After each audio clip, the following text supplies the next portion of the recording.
On April 17, 1999, an 11-year-old girl vanished from one of the busiest subway stations in New York City.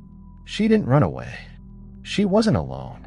And she didn't leave the platform on her own. Her name was Aisha Thompson. She had been traveling with her youth choir, part of a supervised group of 23 children returning home after a performance in Manhattan. At 5:21 p.m., she was last seen standing near a concrete pillar on Platform 7 at Atlantic Avenue, Barclays Center, waiting for a northbound train.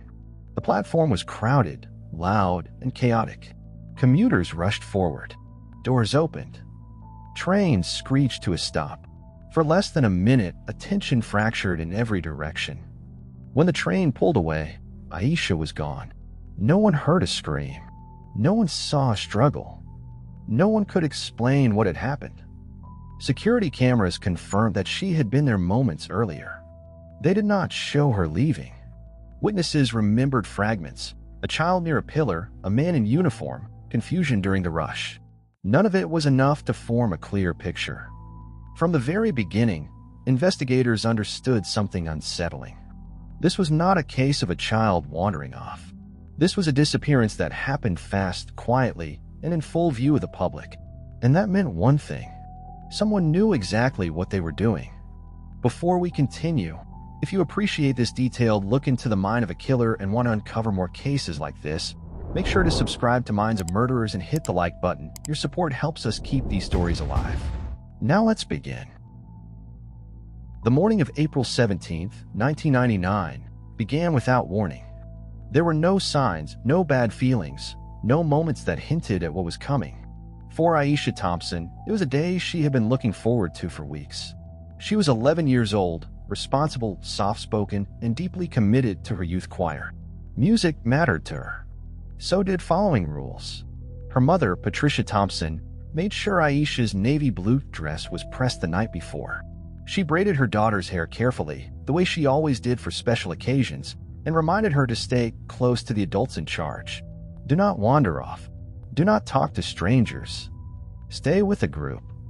Aisha promised she would. It was the last promise she ever made. That morning, 23 children gathered at their community center in Brooklyn, dressed neatly and buzzing with excitement. The choir directors and parent volunteers reviewed the plan one more time. Take the train to Manhattan. Perform. Return home before evening. It was a familiar route, one they had traveled many times before. Nothing about the schedule felt risky. Nothing about the group stood out. That sense of normalcy is what makes this case so disturbing. Because whatever happened to Aisha later that day did not begin with chaos or danger. It began with routine, trust, and a child doing exactly what she was told. By late afternoon, the choir's performance in Manhattan was over. The children were tired, proud, and buzzing with the energy that comes from applause and success. After a quick meal, the group began the return trip home. The plan required a transfer at Atlantic Avenue, Barclays Center, one of the busiest stations in Brooklyn. At 5:12 p.m., the group descended to Platform 7 to wait for the northbound train that would take them back to Kingston Avenue. The platform was exactly what it always was on a Saturday evening. Crowded, loud, and constantly moving. Steel pillars lined the concrete floor, each one plastered with worn advertisements and transit notices. Fluorescent lights buzzed overhead. Some flickered. Some barely worked at all. The air smelled of metal dust and the heat of too many bodies packed into one space. The choir director positioned the children near one of the pillars, using it as a visual anchor while she conducted a head count. 23 children. All present. The parent volunteers formed a loose perimeter, doing their best to keep the group together as commuters pushed past them toward the platform edge. Aisha stood near the pillar, her backpack slung over one shoulder. She talked quietly with a friend, replaying the performance in her mind, smiling to herself. At 5:19 p.m., the loudspeaker announced the train's arrival in 2 minutes. The crowd shifted forward in unison. People stepped closer to the yellow safety line. The noise level rose. It was the moment when order began to dissolve into controlled chaos. And it was in that moment that Aisha Thompson would be seen for the last time. At 5:21 p.m., the northbound train pulled into the station with a metallic screech. Doors slid open. Passengers poured out while others surged forward to board. The platform erupted into noise, movement, and confusion.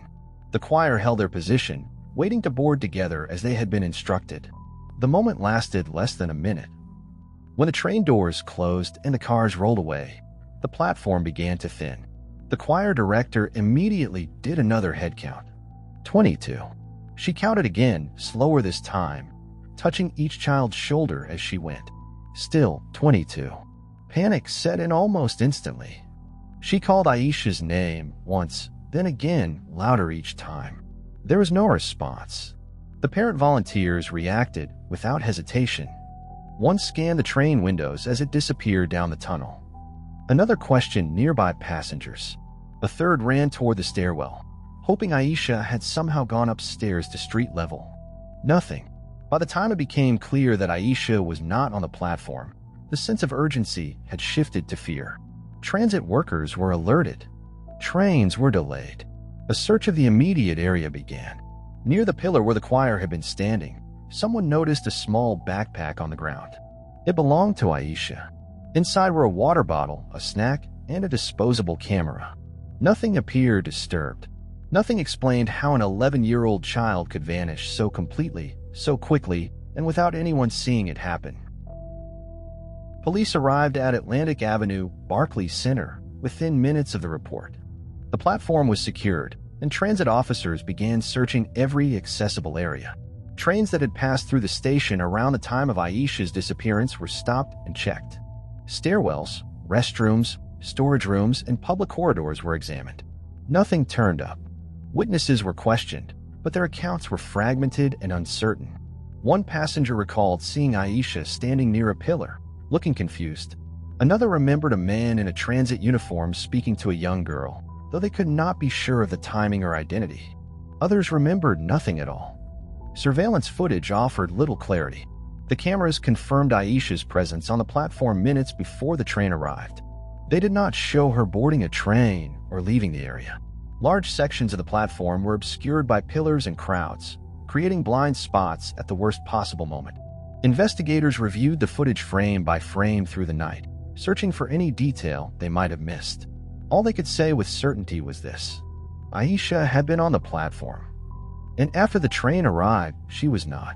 By the end of the first night, detectives were forced to confront an unsettling possibility. Someone had taken her without force, without noise, and without drawing attention. And whoever it was had done it in less than a minute.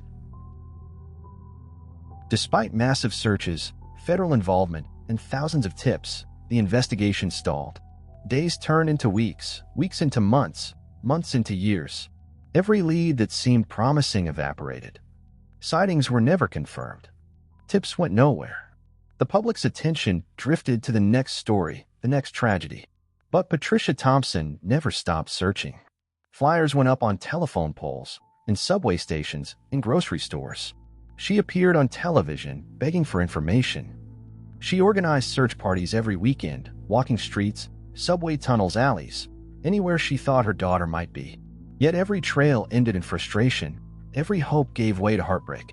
The world moved on. Life continued. Children grew up, the city never stopped, and the case faded from headlines. But beneath the streets, the truth remained buried. Not metaphorically, but literally, beneath the city's concrete and steel. And the person responsible. He lived quietly, blending into the hum of daily life. He followed routines. He went unnoticed. Routine protected him. Familiarity shielded him.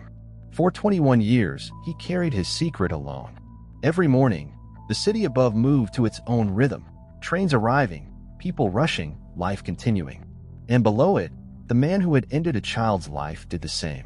21 years of silence gave him invisibility, and no one suspected the darkness hidden beneath their feet. Miguel Santos was the kind of man you never noticed. A maintenance worker for the Metropolitan Transportation Authority. No complaints. No criminal record. No warning signs. To the outside world, he was unremarkable. Just another face in a sea of workers keeping the city running. But Santos had something far more dangerous than aggression or recklessness. He had access. The hidden geography of the subway was his world. Abandoned tunnels, sealed corridors, forgotten maintenance rooms, places most people didn't know existed, let alone dared to enter. He knew them like the back of his hand. And on April 17, 1999, Santos was on duty.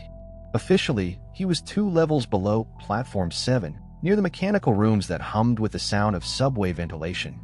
But the platform above was chaos waiting to happen. Crowds jostled, trains screeched to a stop, and children laughed, unaware of danger. Santos observed. He saw the Riverside Youth Choir gather, saw them stand in neat lines near Pillar 14. Among them, one girl caught his attention. 11 years old, small, blonde dress, Aisha Thompson. To everyone else, she was invisible, just part of the crowd. To Santos, she became the opportunity he had been waiting for. For years, he would live quietly, blending into the rhythm of the city, his secret buried. He was invisible not because he was clever, but because the world assumes routine is safe. And sometimes that assumption is deadly. In his later writings, Miguel Santos described noticing Aisha standing slightly apart from her group. She wasn't lost. She wasn't scared. She was simply enjoying the moment, unaware that danger had already arrived. When the train screeched into Platform 7 and chaos erupted, Santos made his move. He approached her in uniform, radio on his belt, badge visible, tool belt strapped around his waist. To an 11-year-old child, he was authority. He was safe. He was trust incarnate. He told her the group had moved to another platform and that he'd help her catch up. She hesitated, looking for Mrs. Vaughn, the choir director. But in that split second of confusion, the world became his stage. Children are taught to trust uniforms. And she did. Behind Pillar 14, a maintenance door waited. Marked authorized personnel only. But Santos had the key. Within seconds, Aisha followed him through, disappearing from the crowded platform forever. No one saw them enter. No one questioned it. The uniform disarmed suspicion. The chaos created opportunity. In the eyes of the public, he was just a worker helping a lost child. But in reality, he had vanished her into a hidden world beneath the city, where the ordinary rules of the platform no longer applied. Authority, when twisted, can become a weapon. And that day, Santos wielded it perfectly. Deep inside an abandoned section of the subway, the world narrowed to darkness and fear. Aisha followed Santos, trusting, unaware of the danger beneath the city streets. Panic set in, not immediately, but creeping subtle, as she realized this place wasn't part of the platform she knew. The tunnel was narrow, cold, concrete walls echoing the distant roar of trains above. Pipes lined the walls, and dim bulbs flickered overhead, casting long, jagged shadows. Every step Aisha took brought her further from the world above, further from anyone who could help her. Then it happened. A ventilation shaft loomed ahead, uncovered, unmarked. 43 feet of emptiness. Neither of them saw it in the dim light. One misstep, and a child's life ended in an instant. Aisha fell. The impact was brutal. She didn't survive. And Santos, standing above her broken body, faced a decision that would define the next 21 years of his life. He did not call for help. He did not attempt a rescue. Instead, he chose concealment. He gathered debris, chunks of concrete, wood, metal, anything to cover the shaft, anything to hide the truth. 15 minutes later, he returned to the platform above as if nothing had happened, resuming his duties. The trains ran on schedule. Commuters rushed past, oblivious. Life continued. And below, in a forgotten corner of the subway, a secret was buried. For 21 years, the city moved on, unaware that beneath its streets, a little girl's life had been stolen, and a killer had walked away unnoticed. 21 years later, the secret finally unraveled. Miguel Santos, now 57, was arrested not for Aisha Thompson, but for an unrelated theft. Police executed a search of his storage unit in Queens, expecting to find stolen tools and construction equipment. Instead, they found decades of journals, dozens of notebooks filled with meticulous entries, observations, and reflections. And on one page, dated April 17, 1999, were the words that would change everything. Took a girl from Platform 7 today. Didn't plan it. Things went wrong. The details were horrifying. He described the maintenance door, the tunnel, the ventilation shaft, a cover-up. He drew crude maps, marked the path he had taken, explained how he had concealed the shaft. The confession was chilling in its calm precision, written by a man who had lived with his secret for over 2 decades. Investigators followed the maps. The abandoned tunnel remained untouched. The shaft, still covered in debris, was revealed. At the bottom, skeletal remains were found. Aisha Thompson, missing for 21 years. DNA confirmed her identity. For Patricia Thompson, the relief was immediate and devastating. Answers came at last, but they brought no reunion. The truth was final. Aisha had never returned home. Santos was charged with kidnapping, involuntary manslaughter, and obstruction of justice. He pleaded guilty, and in 2021, he was sentenced to 25 years to life. The world finally knew what had happened beneath Platform 7, the secret that had haunted a city for over 2 decades. This case isn't just about a killer. It's about the terrifying power of authority, the unseen opportunities chaos creates, and how evil can exist quietly, officially, invisibly. Sometimes it wears a uniform. Sometimes it walks away unnoticed. And sometimes it hides in plain sight until chance, circumstance, or greed finally exposes it.